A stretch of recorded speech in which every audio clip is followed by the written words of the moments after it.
Imagine an internet where over half the traffic isn't human, where invisible armies of bots steal, scrape, and sabotage. And the battle for control is exploding. AI giants devour 73,000 pages for every click they give back. But now, Cloudflare's fighting back with a digital toll booth. Who owns the web's knowledge? The bots? The corporations? Or YOU? Strap in. This war's just getting started. Imagine, a significant portion of the internet not being human. We're talking about a digital landscape increasingly shaped by automated forces. Some helpful, yeah, but many harmful. Today, we're taking a deep dive into something you interact with every single day, but rarely think about. This vast, complex, and, often contentious world of internet traffic. There's kind of an unseen war being waged for control over online content, and it's escalating in ways that directly impact your access to information. Yeah, and what's truly fascinating here, I think, is how these automated forces are now colliding with new technologies like AI. This isn't just some technical skirmish. It's forcing a complete reevaluation of, long-held assumptions about how we access information and who owns it. We're looking at a fundamental shift in the very fabric of the internet. It's huge. All right, let's unpack this then. We're starting with what I'm calling the invisible army. These bots that populate so much of the internet. When we say significant portion, we really mean it. There was a recent F5 lab, yes, report analyzing over 200 billion web and API transactions. It found something pretty mind-boggling. Across their bot defense customers, an average of 10.2% of all HTTP requests were identified as bots or other automation. That's over 21 billion transactions. 10%, just think about that. And here's the kicker. This is after they've already tried to block them, after mitigation efforts. It suggests the actual volume of automated traffic out there is much, much higher. Some estimates put bots at over 50% of all internet activity. Right, over half. Think about that for a moment. Half of what's happening online might not be human. How does that reshape your perception of the digital world? It definitely reshapes it, doesn't it? It's less like a human town square and more like, a bustling factory floor with an unknown number of automated machines running around. But it's crucial to clarify that not all bot traffic is malicious. We actually rely on many of these automated forces for the internet to function. Like search engines. Exactly. Search engine crawlers, for instance. They account for about 2% of traffic in areas like financial aggregators, according to the report. They're essential for indexing the web so you can actually find information. And they're also bots that automate repetitive business tasks, making our digital lives more efficient. So not all bad. Okay, so when we talk about that 10.2% average of bot traffic, what slice of that is actually problematic? Because bot sounds neutral, but the impact can be anything but, right? Exactly. The F5 report breaks it down. You've got the beneficial bots we just mentioned. Then there's flagged automation, maybe external tools people allow. That's about 3.5%. And then the truly unwanted bots that F5 specifically mitigated, which made up 4.8%. Okay, so about 5% were definitely unwanted. Yes, but the real insight, I think, lies in that murky gray area in the middle. These aren't outright hackers, maybe, but they're not playing by the rules either. Think about popular concert tickets selling out in seconds. Often, that's not just overwhelming human demand. It's a gray area bot programmed to buy hundreds of tickets the moment they drop. To resell them, yeah. Right. Resell them at a markup. It's not necessarily illegal, but it's certainly not fair. And it frustrates legitimate customers like you trying to get a seat. These bots often ignore website terms of use. They prevent legitimate purchases, and they can even weaken a site's security by constantly probing for weaknesses. It's like a different kind of digital vandalism, isn't it? It really does sound like a constant unseen battle. Yeah. So, okay, if we narrow it down to the truly malicious bots, the ones definitely up to no good, what are they actually after? What are their main goals? Well, the objectives are quite varied, and they often target the most vulnerable points of an online business. Credential stuffing is a huge one. Trying stolen logins? Precisely. Even with bot mitigation in place, the report found that 10.6% of web login attempts and 5.2% of mobile API attempts were malicious. Wow, after mitigation. After mitigation, imagine that. More than 1 in 10 attempts to log into a website aren't even human. And certain industries are absolutely slammed by this. The tech sector, for instance, saw 33.5% of its web login traffic from these bots. A third For mobile APIs, e-commerce and entertainment were around 24%, but the telecommunications sector, they had it even worse. A full 50% of its mobile API login traffic came from advanced bots. Half of all mobile login attempts in telecom are malicious bots. That's what the data suggests. This isn't just about data breaches. It's about disrupting your access and potentially compromising your accounts. And it's not just about trying to log in, is it? What about all that content out there? The articles, the research, the data? Are bots after that too? Oh, definitely. That's where scraping bots come in. Over half of all web content requests and nearly a quarter of web searches originated from scrapers. Over half? Yeah, these are the bots often linked to large AI agents like OpenAI, Anthropic, Perplexity. They're effectively vacuuming up vast amounts of information from the web.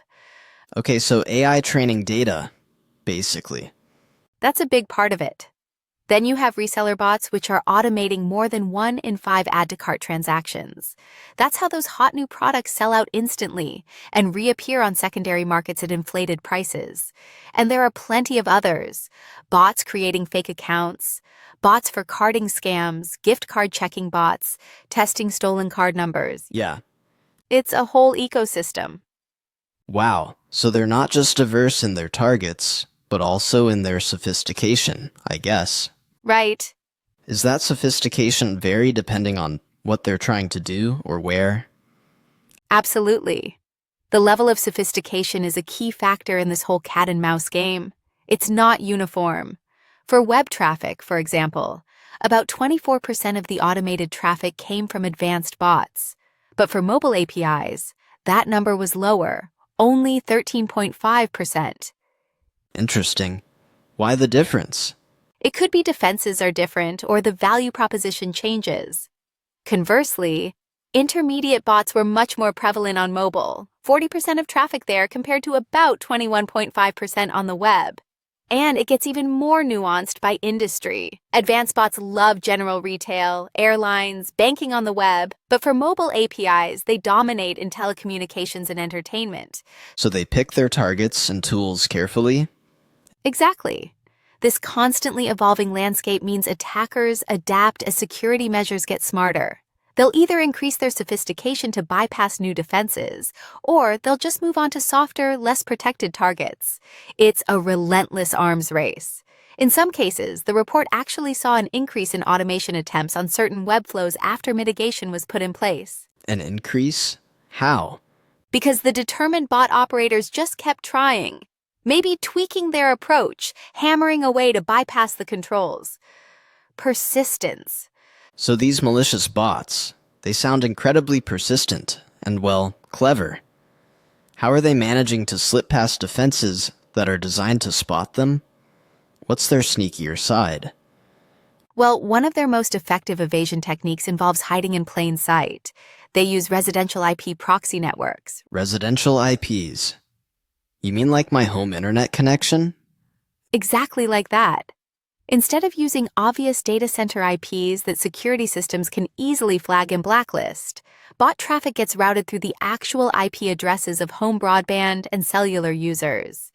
This makes the traffic appear completely legitimate, like it's coming from a real person, you know. It flies right past simple IP reputation checks. So my IP could be used by a bot? it's possible. Some research even suggests that virtually every single cellular IP address passes some bot traffic at some point. And how does that even happen? Are people knowingly letting their home internet be used for this stuff? Not usually, and that's where it gets really deceptive. This whole system relies on something called proxy war. It's software installed on your devices, could be your phone, your desktop, even smart home gadgets, or your router. How does it get there? Sometimes it's installed voluntarily. Users might be offered a tiny bit of money, like a revenue share, for contributing their bandwidth.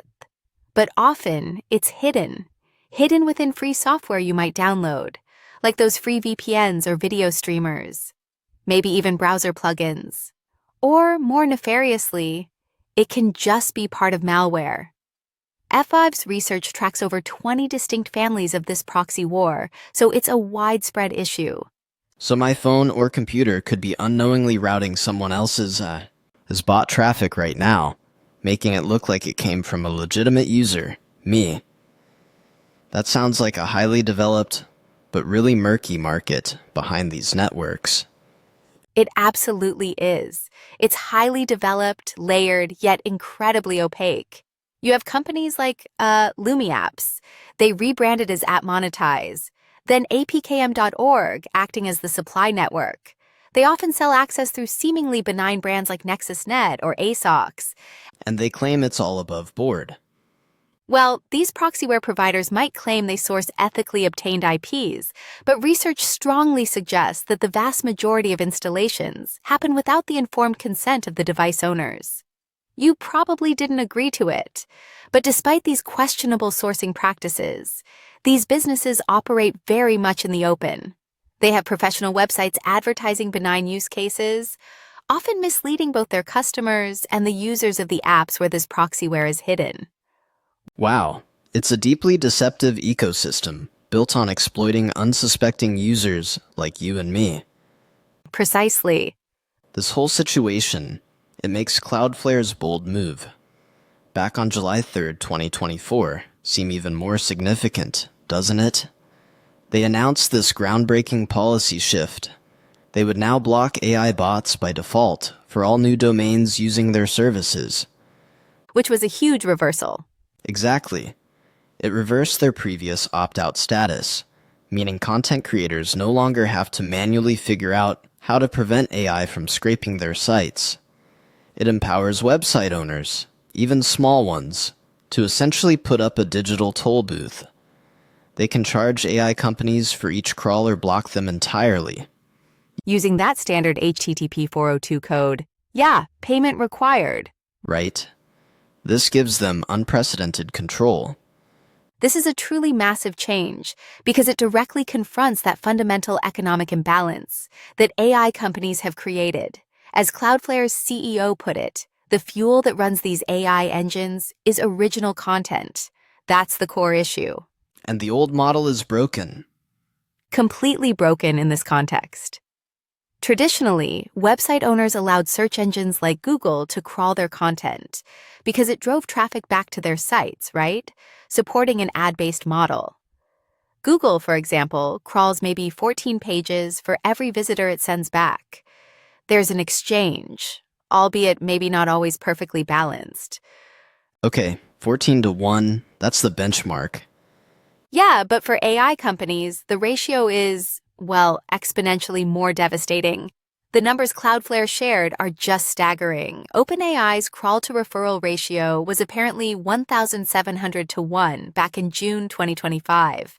1,700 pages consumed for every one click they sent back.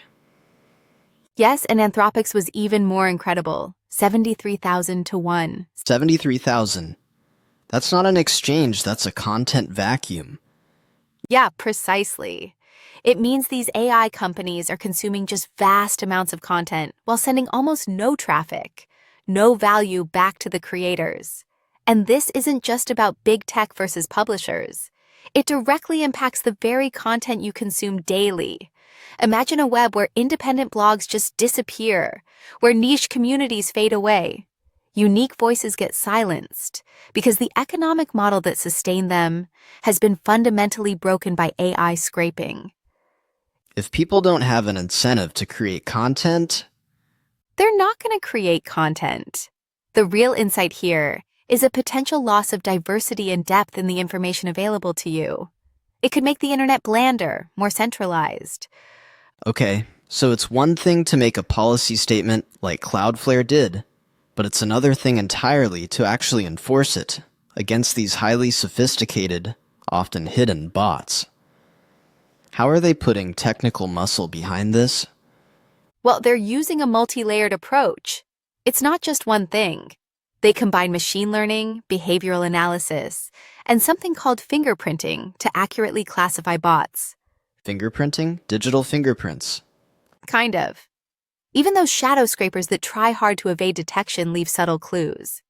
Think of it like trying to spot a robot disguised as a human. You can look at how they walk, how they talk. That's behavioral analysis. But fingerprinting is more like looking at the unique way their shoes are scuffed, or the specific brand of oil they might leak. Ah, the tiny, hard-to-fake details. Exactly. The tiny, hard-to-change technical details that reveal their true non-human identity, even if they try really hard to blend in. And what's even more interesting is their newer mitigation approach announced back in March 2025 called AI Labyrinth. AI Labyrinth? What's that? It essentially involves using AI-generated content, maybe plausible sounding, but ultimately junk content to slow down, confuse, and waste the resources of non-compliant AI crawlers. So it's like a trap. Yeah, it acts as a next-generation honeypot. It's designed to identify these bad actors by luring them into a maze of irrelevant AI-generated stuff, wasting their time and compute power. That sounds like a pretty clever tactic. A digital trap indeed. But has Cloudflare's bold move been widely embraced? Or are there challenges and criticisms? What's the reaction been? It's definitely a mix. On one hand, the cybersecurity community has largely praised it. Some likened AI's data consumption to, like Pac-Man, just gobbling everything up. Investors, SEO experts, many applauded it as a necessary correction for the internet's economy. But there must be pushback. Oh, absolutely. Concerns have been raised that this could ultimately be a losing battle. AI companies might just find new ways to evade detection, maybe using those residential proxies even more effectively. And there's the current lack of clear legal enforcement globally. Like the laws haven't caught up. Not even close. Some also worry it could inadvertently hurt businesses that rely on appearing in AI search results, or even those that use AI tools themselves in legitimate ways. And this really highlights the ongoing legal battles, doesn't it? You've got major publishers like the New York Times, Dow Jones, Plus artists, authors all suing AI companies for copyright infringement. While some courts rule it's fair use. Exactly. The legal landscape is incredibly complex and uncertain right now. Some rulings have favored fair use for AI model training, creating a very murky path forward. So in response to all this chaos, it's not just about blocking bots anymore. New business models are popping up, trying to figure out how to facilitate a more equitable payment for content. What are some of these new players doing? Yeah, several innovative companies are stepping into this gap. One is Tollbit. They basically act as a digital toll booth. A toll booth for data. Pretty much. They charge AI companies a transaction fee for scraping content, and importantly, they provide publishers with analytics on how their content is being used. It's trying to create a transparent transactional relationship. Okay, transparency and payment. What else? And there's a company called Prorata. They're developing technology to calculate an attribution percentage for AI-generated responses. Attribution percentage? How does that work? Their goal is to compensate publishers based on how much of their content actually contributes to an AI's answer. So, for example, if, say, 33% of the answer comes from your article, you, the publisher, would get 33% of the revenue share associated with that answer. Interesting. Trying to quantify the value. Exactly. They even launched their own search engine, Gist.ai, which they say only uses licensed content, so they're trying to build a parallel ecosystem. And finally, another one is Scalepost. They're building a library of licensed content, focusing on facilitating monetization deals, especially for video and audio, and also providing publishers with bot traffic data right down to the specific URL. So it's a real shift, isn't it? Moving away from relying on just indirect ad revenue from traffic towards getting paid directly for the value of the content itself. This feels like a really pivotal moment for content creators. It truly is. This is a critical juncture, especially for premium intellectual property holders, to establish partnerships and precedents while the copyright laws are still catching up. There's a very real risk of being left behind, you know? It draws parallels to the early internet era, where some content owners lost control simply by waiting too long for legal frameworks to solidify. History repeating itself, maybe. Perhaps. This represents a significant shift from that traditional ad-based monetization model to one where content itself is directly compensated. But, and this is important, There's always a but. there's always a but. It raises a crucial question. Will these new models genuinely empower the long tail of content creators? You know, the independent bloggers, the niche researchers, the smaller players, and ensure truly fair compensation for everyone? Or will they simply lead to a new form of, SEO on steroids for AI companies, where only the biggest publishers with the most negotiating power truly benefit? Could it accidentally create a more centralized, less diverse internet? A new kind of gatekeeping. Potentially. It's a really delicate balance they need to strike. Yeah, it's clear that the internet is really at a crossroads here. We've talked about the massive scale of AI's data hunger, the incredibly sophisticated ways bots operate, hiding in plain sight, and this escalating fight for control and fair compensation for the people actually creating the stuff online. It feels a bit like a digital Wild West, and the rules are definitely still being written as we speak. Absolutely. And as AI becomes more and more integrated into how we discover and consume information, which it inevitably will, we are all faced with a pretty fundamental question, I think. In this new digital age, who truly owns the knowledge? And maybe more importantly, what does it even mean to be well-informed when the very fabric of the web is being reshaped right before our eyes?